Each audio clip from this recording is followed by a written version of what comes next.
एक पुरानी झोंपड़ी में चिल्ला कशी कर रहा था। 40वां दिन था।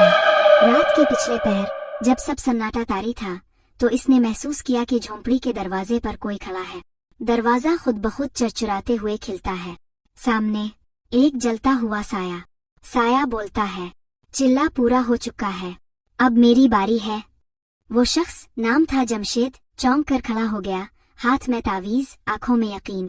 मैंने तुझे काबू करने के लिए चिल्ला किया है, तो मेरा ताबे होगा।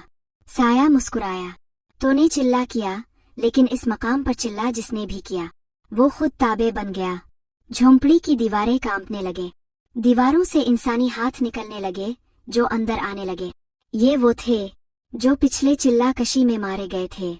जमशेद ने पीछे हटने की कोशिश की, लेकिन अब दरवाजा बंद हो चुका था। उन हाथों ने इसे जकड़ लिया। फिर अचानक अगली सुबह एक और आमिल इस झोंपड़ी के पास पहुंचा।